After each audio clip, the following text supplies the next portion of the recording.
आज की लेकिन जो कहानी है, इस कहानी के बारे में जब मुझे पहली बार पता चला, चूँकि ये हाल की ही कहानी है, तो मैं वाकई इसको सुनने के बाद घंटों खुद ही सोचता रहा कि ये सब कुछ कैसे, क्यों, और बड़ा मतलब ऐसी ऐसी चीज़ें हैं इस कहानी में कि दिमाग सन्न रह गया।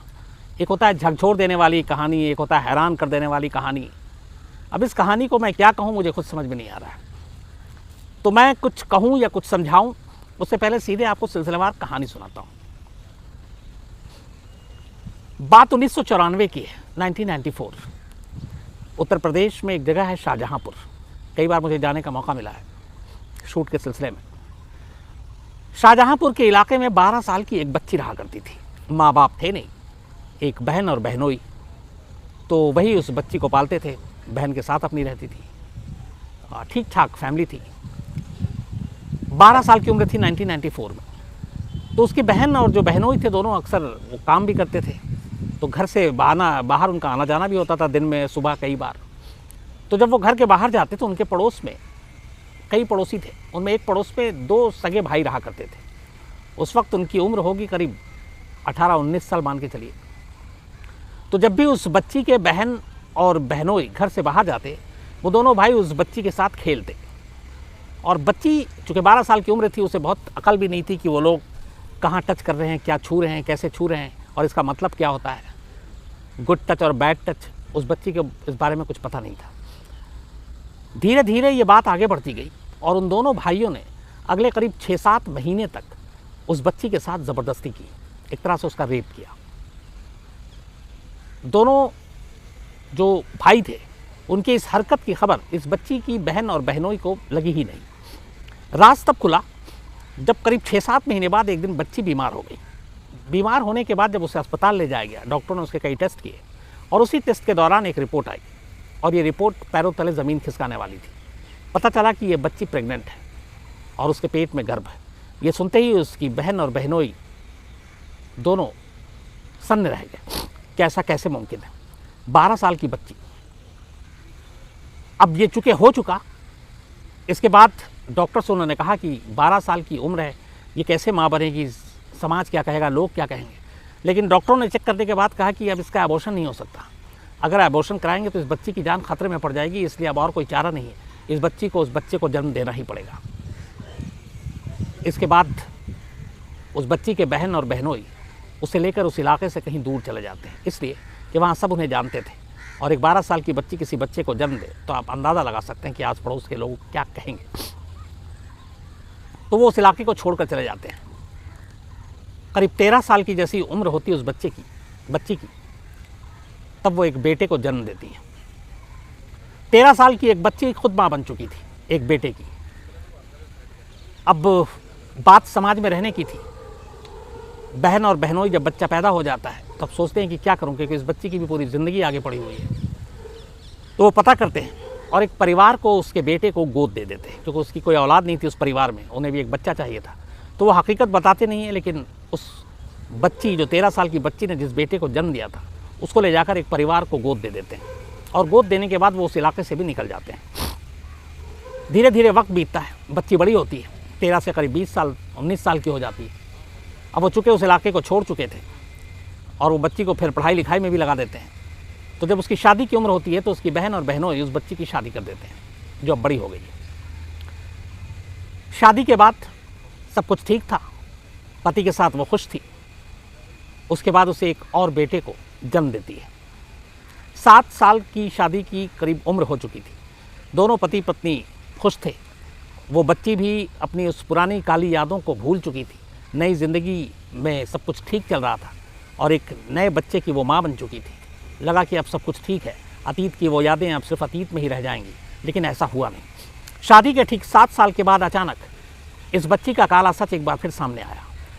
कहीं ना कहीं से ये चर्चाएं शुरू हो गई कि शाहजहाँपुर में एक 12-13 साल की बच्ची ने एक बेटे को जन्म दिया और फिर उस बेटे को किसी और को गोद में दे दिया। ये बात बच्ची से बड़ी हो चुकी इस लड़की के पति के कानों तक भी पहुंच गई, जो शादी के 7 साल तक साथ था और जिनसे एक बेटा भी हो चुका था। जब पति को अपनी पत्नी की इस कहानी के बारे में पता चला कि वो पहले भी एक बच्चे को जन्म दे चुकी है, वो भी सिर्फ 12-13 साल की उम्र में, तो उसने अपनी बीवी को उसके बेटे के साथ घर से निकाल दिया, ये कहकर कि तुम बदचलन हो, तुम्हारा कैरेक्टर ठीक नहीं है। 7 साल के बाद फिर वो उसकी ज़िंदगी एक दोराहे पर खड़ी थी। बचपन का वो अतीत, वो जुर्म जो उसने किया नहीं, उसकी सज़ा उसे उसका पति दे रहा था। बेटे के साथ घर से निकाल दिया, वो अपने बेटे को लेती है और कोई रास्ता नहीं था, और फिर वो एक दूसरी जगह पहुंच जाती है एक नए सिरे से ज़िंदगी शुरू करने के लिए। लेकिन कहानी यहाँ ख़त्म नहीं हुई। इधर पति ने उसको अपने बेटे के साथ बाहर निकाला, इधर ये बात धीरे धीरे कई कानों से होते हुए उस परिवार के कान तक भी पहुंच गई जिस परिवार ने उस बच्ची के उस बेटे को गोद लिया था। जब परिवार को पता चला कि ये जो बच्चा है उस वक्त बिन ब्याही माँ का बच्चा था ये, और ये उसकी कहानी है, वो परिवार उस बच्चे को भी लेकर, जिसकी उम्र करीब अच्छी खासी बड़ी हो गया था, वो बड़ा हो गया था बच्चा, लेकिन वो आता है और उसकी माँ को सौंप देता है ये कहकर कि मैं तुम्हारे इस बेटे को नहीं पालूंगा क्योंकि ये नाजायज़ औलाद है, तुमने बिन ब्याही तुम एक माँ हो और मैं ऐसे खून को अपने घर में नहीं रखूँगा। तो जिस बच्चे को पैदा होने के बाद जिस परिवार ने गोद लिया, ये कहानी सच्चाई सामने सुनने के बाद उसने भी उस बेटे को वापस उसकी माँ को सौंप दिया। उधर उसी माँ को उसके पति ने उसके बेटे के साथ घर से बाहर निकाल दिया क्योंकि वो भी उसका अतीत जान चुका था। अब एक साथ एक माँ के गोद में 2 बेटे और कोई आसरा, कोई सहारा नहीं, फिर भी वो जीने का फैसला करती है। इन दोनों बेटों को लेकर वो फिर एक नए शहर की तरफ बढ़ती है। इस बार उनका ठिकाना था लखनऊ। वो लखनऊ पहुंचती है, चूँकि पढ़ाई लिखाई कर ली थी उसने, छोटी मोटी नौकरी करती है और अपने दोनों बेटों को पालना, उनकी परवरिश शुरू करती है। उन्हें पढ़ाती है, लिखाती है, उनकी पूरी जिम्मेदारी उठाती है। धीरे धीरे वक्त एक बार फिर तेज़ी से भागता है। इसके बाद दोनों बेटे जवान हो जाते हैं। उनमें से एक बेटा वो जो शादी के बाद पैदा हुआ, एक बेटा वो जो शादी से पहले पैदा हुआ, जो एक रेप विक्टिम माँ की आप जिसे औलाद कह सकते हैं। तो अब दोनों बेटे बड़े हो गए। बात गुजरे हुए करीब 27 साल हो गए, 94 की घटना थी। लेकिन इस दौरान में बीच में 2-3 बार जब चर्चाएं होती थी तो अब ये चर्चा इन बेटों के कानों तक भी आने लगी कि एक बेटा ये कहता था कि हाँ, मेरी माँ की शादी हुई से मालूम था उसके बाप ने छोड़ दिया क्योंकि उसकी माँ के ऊपर इल्ज़ाम लगाया था। और दूसरा बेटा, उसके कानों तक भी बात पहुँच चुकी कि मैं वहाँ से पैदा हुआ हूँ जहाँ से मेरी माँ की शादी नहीं हुई थी और किसी ने मेरी माँ के साथ ज़बरदस्ती की थी और तब मैं इस दुनिया में आया, लेकिन मेरा बाप कौन है मुझे नहीं मालूम। तब जब बेटे बड़े हुए और ये बातें उनके कानों तक पहुँची तो उस बेटे ने सबसे ज़्यादा ये सवाल पूछना शुरू कर दिया, जो बेटा उस रेप की वजह से पैदा हुआ था। वो अपनी माँ से लगातार पूछता है, एक ही सवाल करता है, ये बताओ कि मेरा बाप कौन है। माँ हमेशा टालती रहती, लेकिन वो ज़िद पे अड़ा रहता। फिर एक रोज़ अचानक उसने धमकी दे दी अपनी माँ को, कहा अगर तुमने ये नहीं बताया कि मेरा असली बाप कौन है तो मैं खुदकुशी कर लूँगा। माँ को लगा कि सचमुच में वो अपनी जान देगा, उसके पास और कोई रास्ता नहीं था।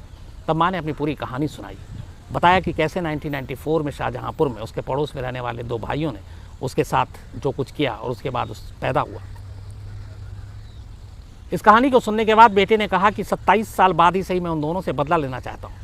और माँ ने बताया कि उन दोनों ने किया था और उन्हीं से तुम पैदा हुए, लेकिन यहाँ पे भी एक सच्चाई अब भी सामने नहीं आई, और वो ये कि उन दोनों भाइयों में से उसका ये बेटा किसकी औलाद है, उन दोनों में से असली बाप कौन है, ये सवाल अब भी सवाल था। बेटे को आधी कहानी पता चल गई। उसने माँ को फोर्स किया कि आप 27 साल पहले हुए अपने ऊपर जुल्म का बदला लें, पुलिस में रिपोर्ट लिखाएं, रेप की रिपोर्ट लिखाएं। बेटे की बात को माँ मान लेती है, शाहजहाँपुर जाती है और पुलिस स्टेशन में जाकर एक रिपोर्ट लिखाने के लिए वो रिपोर्ट लिखाती है कि 27 साल पहले 1994 में 2 भाइयों ने उसके साथ कई महीने तक ज़बरदस्ती की थी। लेकिन शाहजहाँपुर पुलिस उसकी रिपोर्ट नहीं लिखती। शायद उनकी नज़र में 27 साल पहले हुआ रेप ही नहीं था, और इसीलिए वो धक्के खाती रहती है थाने के, लेकिन पुलिस वाले रेप की रिपोर्ट नहीं लिखते। हार कर माँ वापस लौटती है, वकीलों से सलाह मशवरा करती है, तब वकील उन्हें कोर्ट जाने की सलाह देते हैं। वो माँ कोर्ट पहुँचती है इस फरियाद के साथ कि उसके साथ 27 साल पहले रेप हुआ था और उस रेप से एक बच्चा पैदा हुआ, और उसका बेटा 27 साल बाद लगातार पूछ रहा है कि मुझे मेरे असली बाप का नाम बताओ, और मुझे मालूम नहीं कि उन 2 भाइयों में से असली बाप कौन है। पुलिस रिपोर्ट नहीं लिख रही है। अदालत उस माँ की फरियाद सुनकर पुलिस को हुक्म देती है कि इस माँ की रिपोर्ट लिखो, बाकायदा रेप की रिपोर्ट लिखो और इसकी जांच करके सच्चाई सामने लाओ। अदालत के इस हुक्म के बाद शाहजहाँपुर पुलिस रेप का रिपोर्ट दर्ज करती है जो 27 साल पहले हुआ था। लेकिन 27 साल पुराना मामला था, सबूत, गवाह, बाकी चीज़ें कहाँ से लाए, ये मुश्किल थी। इसलिए शाहजहांपुर पुलिस की केस की जांच भी उसी सुस्त रफ्तार से आगे बढ़ रही थी। इधर माँ बेटे को लगा कि इसी रफ्तार से बढ़ती रही तो 27 साल तो वैसे ही बीत गए, आने वाले ना मालूम कितने साल बीत जाएं और उन्हें इस सवाल का जवाब ही ना मिले कि उनका असली बाप कौन है। माँ फिर से कोर्ट पहुँचती है और कहती है कि मेरे बेटे का असली बाप कौन है इसका पता एक चीज़ से आसानी से चल सकता है और वो है DNA। जिन 2 लोगों के नाम पे मैंने रिपोर्ट लिखाई है, FIR लिखाई है रेप की, उन दोनों का अगर DNA करा दें, मेरे बेटे से मैच कर जाए तो पता चल जाएगा उनमें से असली बाप कौन है। बेशक दोनों भाइयों ने मिलकर ज़बरदस्ती की अलग अलग वक्त में, लेकिन DNA के ज़रिए ये पता चल सकता है कि उनमें से असली बाप कौन है। कोर्ट ने ये दलील सुनी, वकीलों ने बहस की, कोर्ट ने फिर माँ का साथ दिया और ये इजाज़त दी और पुलिस से कहा कि उन दोनों का DNA कराओ और उसका DNA इस औरत की बेटे से मिलाओ और पता करो कि इसका असली बाप कौन है। ये फरमान पहुंच चुका है शाहजहांपुर पुलिस तक। अब यहाँ पे फिर एक सवाल माँ से पूछा गया कि चलिए आपको ये पता चल जाए कि इन दोनों में से आपके बेटे का बाप कौन है तो आप क्या करेंगी। उसने कहा कि मेरा बेटा चाहता है कि उसे सज़ा दिलाए, उसे बाप का नाम नहीं चाहिए, पर मैं चाहती हूँ कि मेरे बेटे का भविष्य उज्जवल हो, आगे ज़िंदगी उसकी ख़राब ना हो, तो बाप का नाम भी चाहिए लेकिन उसे उसके किए की सज़ा भी मिलनी चाहिए। इस दौरान में एक चीज़ और हुई कि जब पुलिस रिपोर्ट नहीं लिख रही थी तब ये माँ किसी तरीके से उन दोनों भाइयों का नंबर ढूंढ कर निकाल लेती है। उसके बाद एक रोज़ फ़ोन करती है और कहती है कि तुम्हारा बेटा, तुम दोनों ने हमारे साथ जो कुछ किया उनमें से एक की वजह से मेरा बेटा पैदा हुआ।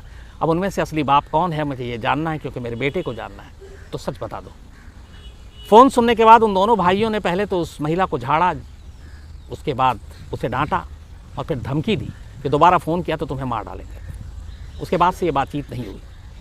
पुलिस ने FIR ज़रूर लिख ली लेकिन उन दोनों को अभी तक गिरफ्तार नहीं किया है, क्योंकि पुलिस का कहना है कि 27 साल पुराना मामला है, जब तक DNA रिपोर्ट नहीं आ जाती हम कुछ कर नहीं सकते हैं। तो इस वक्त कहानी जिस मोड़ पर खड़ी है वो ये है कि अदालत के हुक्म के बाद पुलिस ने मुकदमा दर्ज किया है 27 साल पुराने रेप का। 27 साल का बेटा अपने बाप का नाम जानना चाहता है और वो नाम शायद बहुत जल्दी उसका खुलासा हो जाए, क्योंकि अदालत ने DNA की भी इजाज़त दे दी है और अब किसी भी दिन ये DNA टेस्ट होगा और उस टेस्ट की रिपोर्ट ये बताएगी कि उस महिला के उस पहले बेटे का, जिसकी उम्र इस वक्त 27 साल है, असली बाप कौन है। ये कहानी शाहजहांपुर की थी। ये महिला इस वक्त लखनऊ में अपने बेटों के साथ दोनों रह रही हैं। इस पे जाहिर सी बात है, चूँकि रेप से जुड़ा हुआ मामला है और आइडेंटिटी से जुड़ा हुआ मामला है, तो किसी भी कैरेक्टर का मैंने आपको नाम नहीं बताया, लेकिन ये वाक़या, ये कहानी इसी हफ्ते की है, पिछले हफ्ते की है। जब ये माँ कोर्ट पहुँची, जब DNA का ये हुक्म आया, तो ये पिछले हफ्ते की सारी कहानी आई। इस देश में ऐसे बड़े कम मिसाल हैं जिसमें 27 साल पुराने किसी रेप के केस की दोबारा, मतलब पहली बार FIR दर्ज हो, उसकी जांच हो, और शायद ये इकलौता मामला है जिसमें 27 साल का हो चुका एक बेटा 27 साल बाद अपनी माँ से पूछ रहा है कि बताओ मेरे बाप का नाम क्या है। इस कहानी का अभी क्लाइमेक्स होना बाकी है, क्योंकि अभी कहानी मैंने आपको बताया कि अब DNA होगा और DNA के बाद ये पता चलेगा कि उन दोनों भाइयों में से उसका असली बाप कौन है और कानून, पुलिस क्या करती है 27 साल पुराने इन 2 बलात्कारियों के साथ। ये भी अभी क्लाइमेक्स इसका भी आना बाकी है। तो कहानी के अंजाम को पहुंचने में अभी वक्त है। इसका क्लाइमेक्स आएगा और मेरा आपसे वादा है कि इस कहानी का जो भी क्लाइमेक्स आएगा, जिस दिन आएगा, आप तक ज़रूर पहुंचाऊंगा। लेकिन आज इस कहानी में इतना ही, क्योंकि क्लाइमेक्स अभी हुआ नहीं है और मुझे भी इंतज़ार है और मैं जानना चाहता हूँ और ये भी जानना चाहता हूँ कि 27 साल पुराने रेप के एक मुकदमे में पुलिस किस तरीके से जांच करती है और अदालत किस तरीके से फैसला सुनाती है। और ये भी जानना चाहता हूँ कि 27 साल बाद जब उस बेटे को अपने बाप का नाम पता चल जाए तो उस बाप के साथ उसका बर्ताव, उसका रवैया क्या होगा। क्या वो उसके नाम का इस्तेमाल करेगा कि हाँ मैं नाजायज़ औलाद नहीं कहलाना चाहता हूँ, या फिर वो कानून और उसके माँ के साथ जो कुछ हुआ है वो सिर्फ़ और सिर्फ वो उसको सज़ा दिलाना चाहेगा। तो इसमें बहुत सारे सवाल हैं, बहुत सारी चीज़ें हैं, लेकिन जब तक क्लाइमेक्स नहीं हो जाता तब तक इन सवालों के जवाब नहीं मिलेंगे। जैसे ही आता आप तक ज़रूर पहुँचाऊँगा, आपको बताऊँगा। आज कहानी में इतना ही। कल आपसे फिर मुलाकात होगी किसी नई कहानी के साथ। तब तक अपना ख्याल रखिएगा, अपनों का ख्याल रखिएगा। Thank you very much. देखा आपने कैसे कैसे घिनौने अपराध समाज में होते हैं, कैसे कैसे अपराध लोग करते हैं। देखना दिलचस्प होगा कि क्या होगा इसमें, कोर्ट में क्या फैसला आता है और वो लड़का क्या डिसीजन लेता है इन सब चीज़ों के लिए। कैसे कैसे अपराध लोग करते, कितने राक्षस प्रजाति के लोग इस समाज में हैं। तो कहानी आपको कैसी लगी और क्या इसका अंत होना चाहिए, आपको क्या लगता है कमेंट बॉक्स में ज़रूर बताना। चैनल को लाइक शेयर सब्सक्राइब कर देना। मैं आगे भी आपके लिए ऐसी कहानी लाता रहूँगा। इस कहानी का दूसरा भाग देखने के लिए भी चैनल को सब्सक्राइब कर ले। जब भी इसका क्लाइमैक्स आएगा मैं आपको ज़रूर दिखाऊँगा। तब तक के लिए नमस्कार, धन्यवाद।